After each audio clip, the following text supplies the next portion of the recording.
भगवान श्री कृष्ण द्वारा मारे गए धेनुकासुर के पूर्व जन्म की कथा। एक समय की बात है, राजा बलि का पुत्र साहसिक देवताओं को परास्त कर गंधमादन की ओर प्रस्थित हुआ।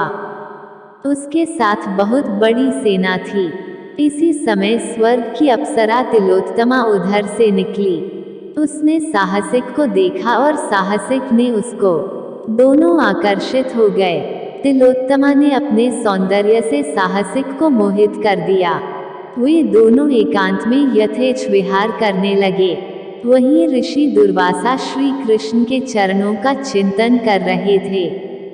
वे दोनों उस समय कामवश चेतना शून्य थे। उन्होंने अत्यंत निकट बैठे मुनि को नहीं देखा। शोर सुनकर सहसा मुनि का ध्यान भंग हो गया। उन्होंने उन दोनों की कुत्सित चेष्टाएं देख क्रोध में भरकर कहा। दुर्वासा बोले, ओ गधे के समान निर्लज्ज नराधम, उठ। भक्त बलि का पुत्र होकर तू पशुवत आचरण कर रहा है। पशुओं के सिवा सभी मैथुन कर्म में लज्जा करते हैं।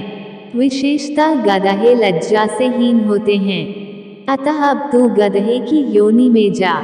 तिलोत्तमे, तू भी उठ। दैत्य के प्रति ऐसी आसक्ति, तो अब तू दानव योनि में जन्म ग्रहण कर। ऐसा कहकर दुर्वासा मुनि चुप हो गए। फिर वे दोनों लज्जित और भयभीत होकर मुनि की स्तुति करने लगे। साहसिक बोला, मुने, आप ब्रह्मा, विष्णु और साक्षात महेश्वर हैं। मेरे अपराध को क्षमा करें, कृपा करें। यूं कहकर वह फूट फूट कर रोते हुए उनके चरणों में गिर पड़ा। तिलोत्तमा बोली, हे नाथ, हे दीनबंधो, मुझ पर कृपा कीजिए। कामुक प्राणी में लज्जा और चेतना नहीं रह जाती है। ऐसा कहकर वह रोती हुई दुर्वासा की शरण में गई। उन दोनों की व्याकुलता देखकर मुनि को दया आ गई। दुर्वासा बोले, दानव, तू विष्णु भक्त बलि का पुत्र है। पिता का स्वभाव पुत्र में अवश्य रहता है।